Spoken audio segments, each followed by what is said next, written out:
Good evening, my friends, and welcome to this edition of Wise Conservatism's Videoside Chat on this February the 14th of 2010, which is the first one I have done in a while, and I apologize for that. We have had electrical problems around this house, and I haven't been able to get the electricity set up in my studio yet, so that means that out there, since it's 22 degrees outside, it's probably about 22 degrees in there too, so it's just a little bit cold to be doing my videos out there, so I'm doing it here in my bedroom for now. I wish to start this video off by saying that I wish you, that we here at Wise Conservatism's Videoside Chat and Wise Conservatism Radio and Wise Conservatism the blog wish you all a very happy and safe Valentine's Day. This week we had the greatest joke of all time because of the stuff that is happening that debunks everything that the liberals and the global warming freaks have been saying.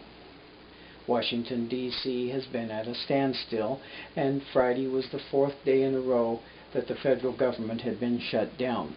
First time in history of the federal government, for that matter. The cause is the biggest snowstorm that has happened in the last 100 or so years that has hit the eastern coast of the U.S. Now the joke of this matter is this: global warming freaks and the Democrats all think that the internal combustion engine is the evil that is causing most of this supposed global warming, which really is not happening. It's all cyclical, has been since the beginning of time. But this week they were all stuck at home waiting for a snowplow to come and plow them out. And the snowplows that they were waiting for were all powered by the internal combustion engine. To me, this is hilarious. Rush Limbaugh thought so too, and he joked about it on his show on Thursday when he said this: "Now the National Guard is out in Washington. We have snowplows out all over from Chicago, Washington to New York. What is powering these snowplows? What is it? It's the internal combustion engine. And of course it's either diesel or gasoline powering these snowblowers and snowplows. And I think that we all need to have a good laugh here at the expense of the environmentalist wacko communists in New York, Washington, Baltimore, Philadelphia, and every other snowpacked town or city whose houses are equipped with Ed Begley Jr. recommended solar panels. You got people relying on solar panels and windmills and all of them other green energy technologies. Imagine how frustrated these people are who say they're going to save the planet, and these people can't even save themselves. Their technology could not get them to the grocery store in a situation like this. Their own technology would not enable them to feed themselves. They have to rely on snowplows powered by gas-guzzling combustion engines in order to get out of their driveways to drive or bike or go to global warming protest in the middle of a blizzard. You know all about those every time that Al Gore shows up. But I just find this ironic, and of course you know me, my friends, I laugh at it. And you know what, my friends? I laugh at it too, because this is actually hilarious. During all of this non-global warming mess, we have lost Al Gore.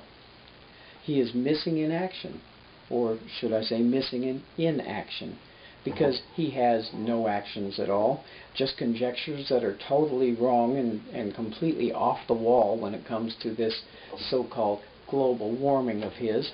It's stuff that if the temperatures were going the other direction on this whole thing, he would be all over this in a heartbeat, and we all know it.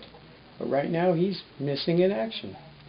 On to the next Dumbo blunderer out of Washington was Vice Blunderer Biden, giving the current administration credit for the good that is coming out of Iraq and happening over there when he said this: "I'm very optimistic about Iraq, and this can be one of the great achievements of this administration. You're going to see 90,000 American troops come marching home by the end of the summer. You're going to see a stable government in Iraq that is actually moving toward a representative government. I hate to break it to these idiots, but the credit for where we are in Iraq actually goes to someone else. Someone else who the left loves to blame for everything that they are doing wrong. Someone else who is their scapegoat for everything they are doing wrong today in Washington. And that person is former President George W. Bush. When it comes to your part in all of this, it goes like this. Your part, you liberals, come in little sound clips that go like, with Harry Reid telling us that the war is lost, so we shouldn't do the surge. John Kerry saying that our troops were killing women and children in the middle of the night. Jack Murtha saying that our troops were raping and killing women and children in the dead of night. It is the Democrats who have been undermining the war effort since almost day 10.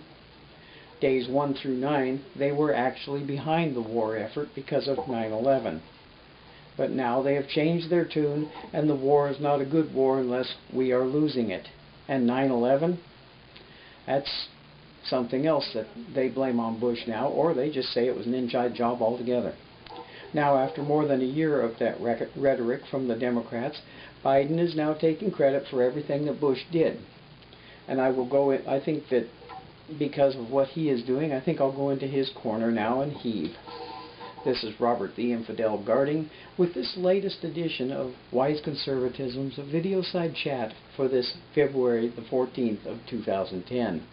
Wise Conservatism's Videoside Chat wants to wish all of you a very happy and safe Valentine's Day.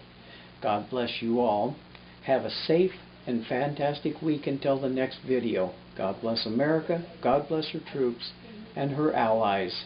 God bless her people. Have a great day.